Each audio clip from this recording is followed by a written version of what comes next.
ইলেকশনের দিন এগিয়ে আসছে, ভোটের প্রচারও চলছে। আর এই ভোট প্রচারের মধ্যে আমরা চলে এসেছি উত্তর কলকাতার এক গলিতে, যেখানে এখানকার বিজেপি প্রার্থী তিনি বিজয় ওঝা, তিনিও প্রচার করছেন জোর কদমে। এই যে উত্তর কলকাতার যে গলির মধ্যে দিয়ে আমরা হাঁটছি, সেই গলির দুধারে একদিকে তৃণমূলের পতাকা আর একদিকে বিজেপির পতাকা। আর উত্তর কলকাতার এই ধরনের গলি বা এই যে জোড়াসাঁকো কেন্দ্র, যে কেন্দ্রটাতে এসছি, সেই কোন কেন্দ্রের বোধহয় এরকম আরও অনেক পরিচয় রয়েছে। জোড়াসাঁকো কেন্দ্র মানে শুধুমাত্র জোড়াসাঁকো ঠাকুর বাড়ি নয়, তার সঙ্গে একটা বিস্তীর্ণ এলাকা, বড়বাজার থেকে শুরু করে হাওড়া পাড়ের একটা বড় সড়ো অংশ। এবং এইখানে এই গলির মধ্যে যে আমরা ঢুকলাম বিজয় ওঝার, সেখানে তার পৈতৃক যে বাড়ি, মানে 100 বছরেরও পুরনো, সেই বাড়িতে বসেই তার সঙ্গে কথা বলবো আজ। আসুন।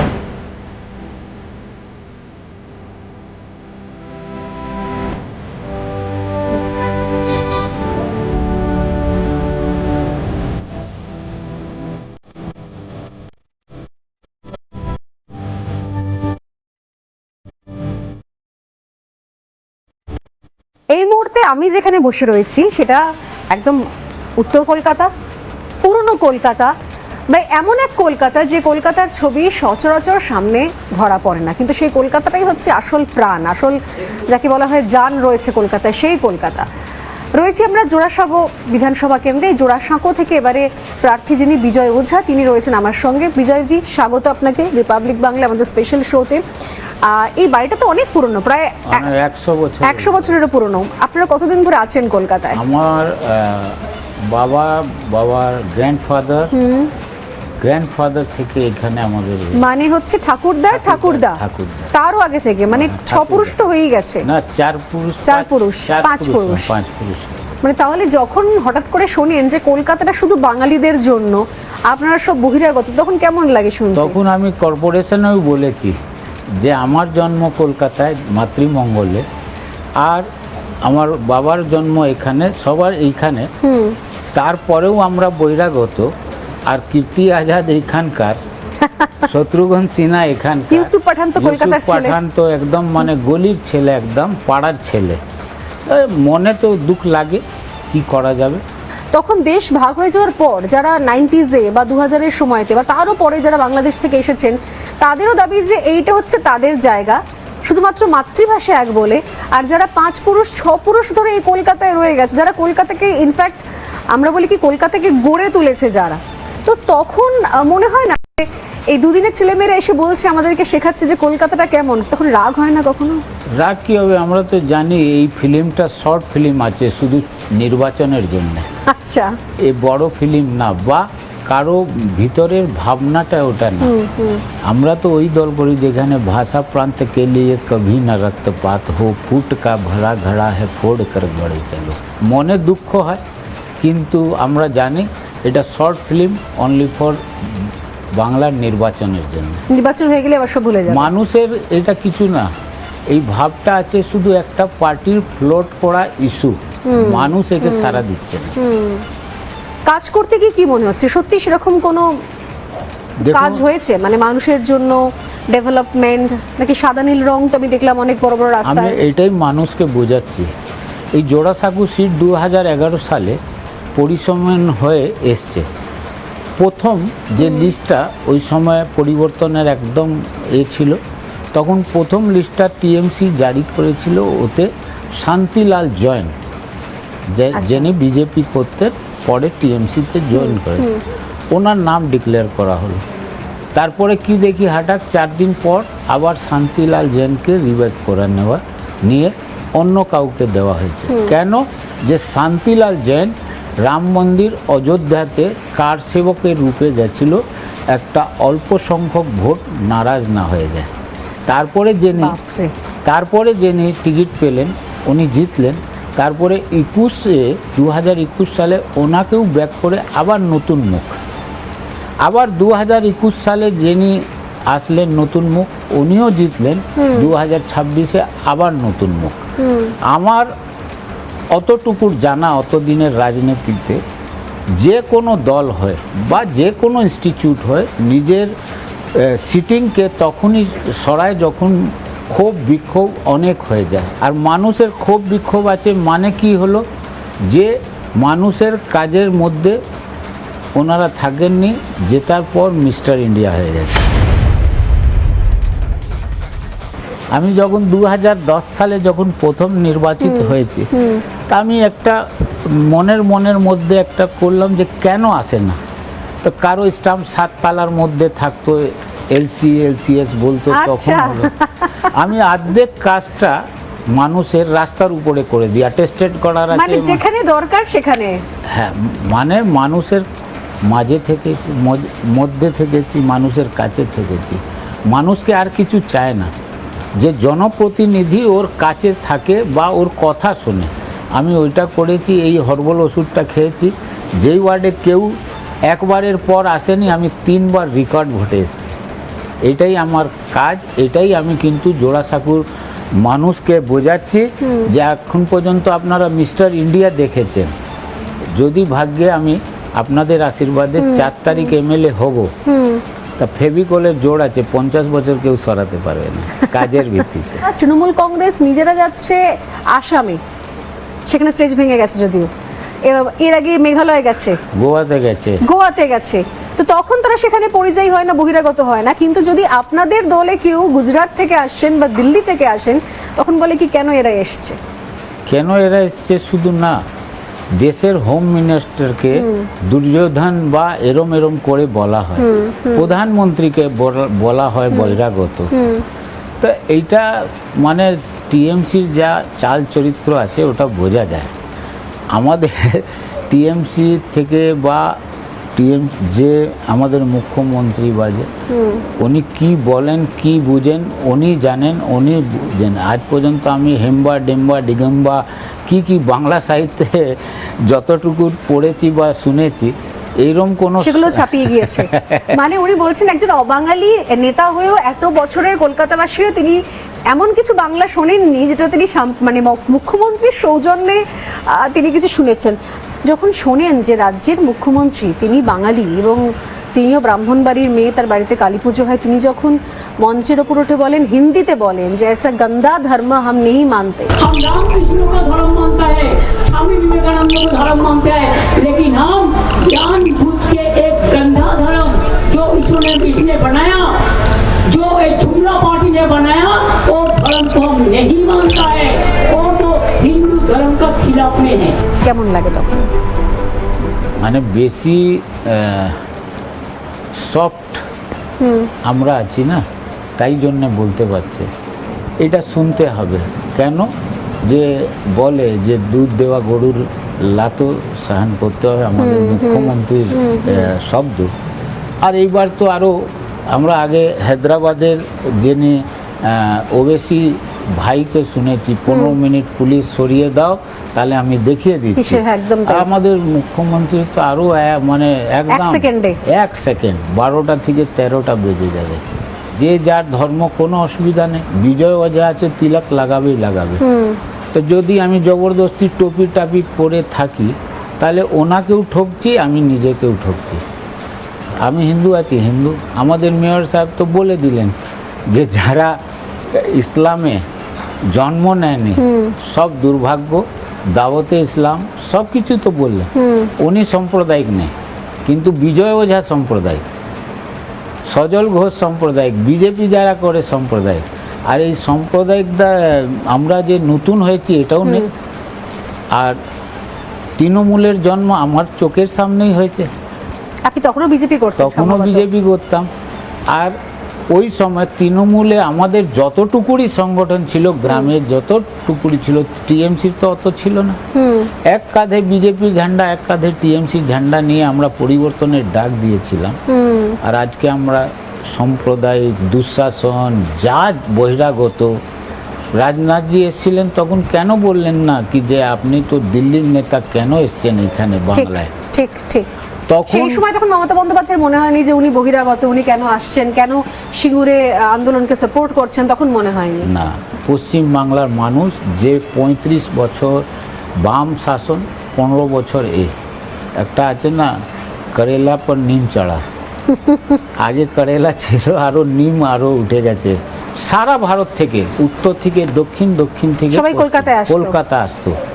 আজকে কি অবস্থা? আজকে অবস্থা আমাদের ছেলেমেয়েরা পড়ে প্রথমেই ভাবে হায়দ্রাবাদ যাব কি গুজরাট যাব, আহমেদাবাদ যাব কি রাজস্থান যাব, এমনি কি ভুবনেশ্বর যাব, উড়িষ্যা। 50 বছরে আমরা কোথায় চলে গেছি? এইখানে পশ্চিমবাংলায় কি নেই? আমাদেরকে ঈশ্বর দিয়েছে শস্য শ্যামলা ভূমি, ঠিক। কি পাহাড় আছে, নদী আছে, মাইন্স আছে, পোর্ট আছে, আমাদের আবহাওয়া অ্যাটমসফিয়ার আছে, লেবার পাশে এত আছে, বড় গঙ্গা আছে। লেবার আছে, গঙ্গা আছে, সাগর আছে, সব কিছু আছে। তারপরেও 50 বছরে আমরা কোথায় এসেছি? আপনি তো বরাবরই বিজেপি করে এসেছেন, একদম আরম্ভ থেকে। কোন সাল থেকে? 80s না 90s? আমি 93 থেকে বিজেপি চালু করলাম। তো তখন তো তাহলে খুবই উত্তপ্ত অবস্থা, তখন রাম উত্তপ্ত- জন্মভূমি একদম। না না, রাম জন্মভূমি। তারপরে আমাকে প্রথমে এইখানে যুব মোর্চার প্রেসিডেন্ট করা হলো। আচ্ছা, আমি ভাবলাম আমি রাষ্ট্রপতি হয়ে গেছি, আমি থোড়ে জানতাম তা আমি সব জায়গায় দেয়ালে চুন করে দিলাম যে ওয়াল রাইটিং করাবো। হ্যাঁ সকালে এই বাড়িতেই চান করছিলাম, হ্যাঁ। সিপিএমের দুটো ছেলে আসলো, বলে "এই বিজয় ওঝাকে", আমি ওর হাত উঠালাম, আমি আছি। হ্যাঁ হ্যাঁ। বাইরে নিয়ে গেল, ওখানে বাইরে আপনি যেই গলি থেকে আসলেন 50 জন ধরে পেটানো ভালো করে হয়েছে। ওরে বাবা। ওইটা বাম ফন্টমর। ওই দিন থেকে আমি সংকল্প নিয়ে নিলাম যে আমি বিজেপিকে এখানে স্থাপিত করব। এই যাদের বিরুদ্ধে আপনি সেই সময় তখন লড়াই শুরু করেছিলেন, তারা এখন তৃণমূলের ভরসায় রয়েছে। আমি জানি না আপনি খবরটা পেয়েছেন কিনা, কলকাতার বিভিন্ন বিধানসভাতে নাকি ইনস্ট্রাকশন দেওয়া হয়েছে তৃণমূলের তরফ থেকে যে সিপিএম এর জন্য দেওয়াল ছেড়ে রাখতে। এটাই না, সিপিএমের প্রার্থী ওইখানে সোশ্যাল ইঞ্জিনিয়ারিংয়ে কী করে হবে, রিলিজিয়াস ইঞ্জিনিয়ারিংয়ে কী করে হবে, ওইটাও কিন্তু টিএমসি মানে করছে, টিএমসি ওটাকে গাইড করে গাইড দিচ্ছে। করে দিচ্ছে। কিভাবে? ধরে রাখুন কোথাও মাইনরিটি ভোট আছে, ঠিক তো? জোড়াসাঁকুতে 20% মাইনরিটি আছে, একটাও মাইনরিটি নেই ক্যান্ডিডেট। আচ্ছা।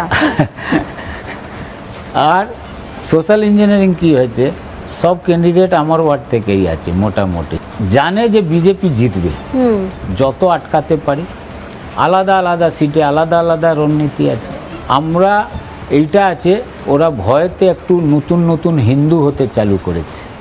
নতুন করে হিন্দু হতে? কেন বলি, যে বলা হয়েছিল যে 4 তারিখের পরে সবাইকে জয় বাংলা যা যা বলাবো। আমরা তো এই রামনবমীতে দেখেছি প্রত্যেকটাই ক্যান্ডিডেট আর টিএমসি নেতা জয় শ্রীরামে চলে এসছে। যেই কথা আমরা বলতে চাইছি ওরা বলতে চালু করে দিয়েছে। এর জন্যে সন্তুষ্টি যাকে বলা যায়, মন থেকে সন্তুষ্টি দেখছি আমাদের। মানে নৈতিক জয়টা আপনাদের হয়ে গেছে। হ্যাঁ, যারা হিন্দু ধর্মের জয় শ্রীরাম বা কেউ জয় শ্রীরাম বলে দিত, গাড়ি থেকে নেবে গালাগালি দিত, গালিগালাজ করা হয়েছে। ঠিক, আপনাদের টিভি পর্দায় ঠিক, দেখেছি, ঠিক। আমি ছিলাম না ওখানে। ঠিক। তা ওরা আজকে জয় শ্রীরাম বলছে, খুব ভালো লাগছে। মুর্শিদাবাদে আমরা দেখেছি যে মাইনরিটি যখন মেজরিটি হয়ে যায় তখন কি ভয়ঙ্কর পরিণত হয়, রাতারাতি বাড়িঘর ছেড়ে পালাতে হয়। কার কি ভাষা, কার কি জাতি সব ভুলে হিন্দু ভোট এক জায়গায় পড়ছে, এটা মনে হয়?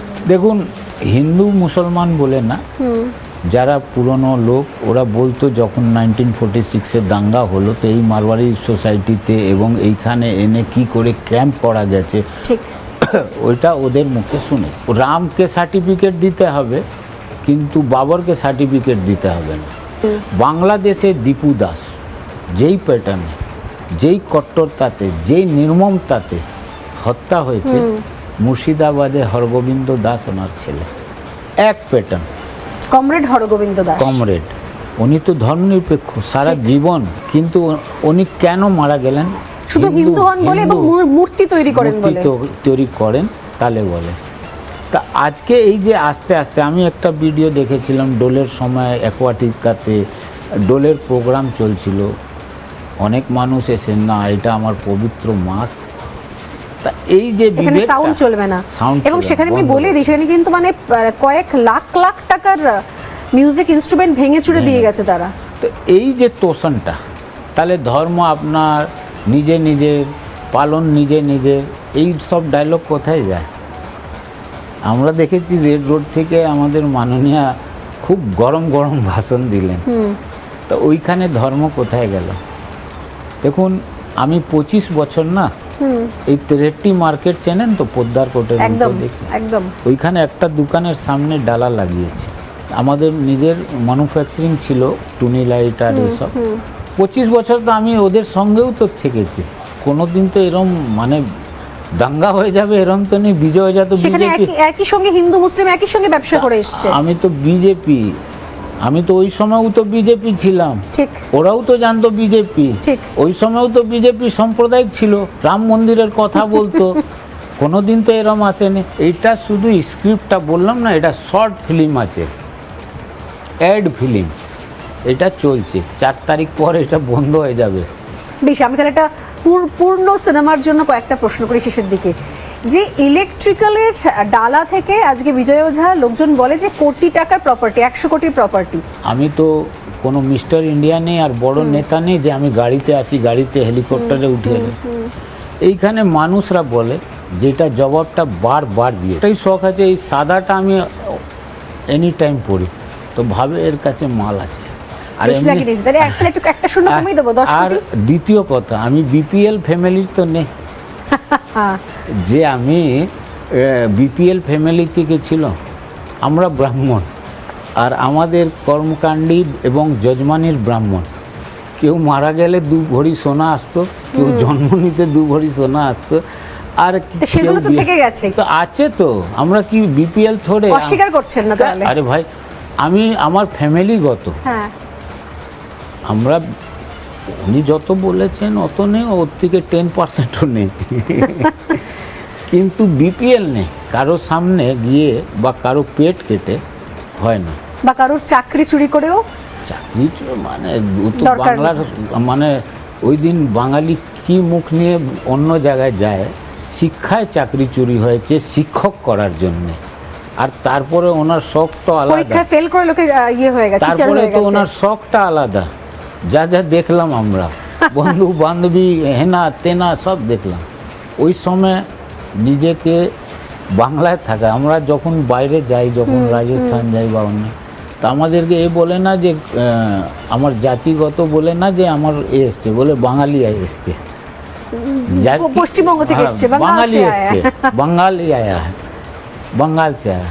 আচ্ছা, বিজয় ওঝা যখন যদি এমএলএ হয়ে যান, তাহলে কি সংখ্যালঘুদের অনুষ্ঠানে গিয়ে ফেজ টুপি পরে সেখানে গিয়ে বসবেন নামাজে বা ইফতারে? এইটা বলতে পারি যে কালকে আমার কাছে অনেক সংখ্যালঘু ভাইরা এসেছিল, বলে একটু আপনাকে আসা উচিত। আমি যাচ্ছি, ওখানেও ইশারাটা আমি বুঝছি, আমার কোনো নেই। দেখুন, সবকা সাথ সবকা বিকাশ, কোনো গভর্নমেন্ট বিজেপির হোক বা অন্য গভর্নমেন্ট, কোনো পলিসিতে আজ পর্যন্ত মোদিজির তো একটা কথা বলেছে যে আমরা কি পলিসির মধ্যে বলি কি এটা একদম, মুসলমান, একদম। এটা বহু সংখ্যক।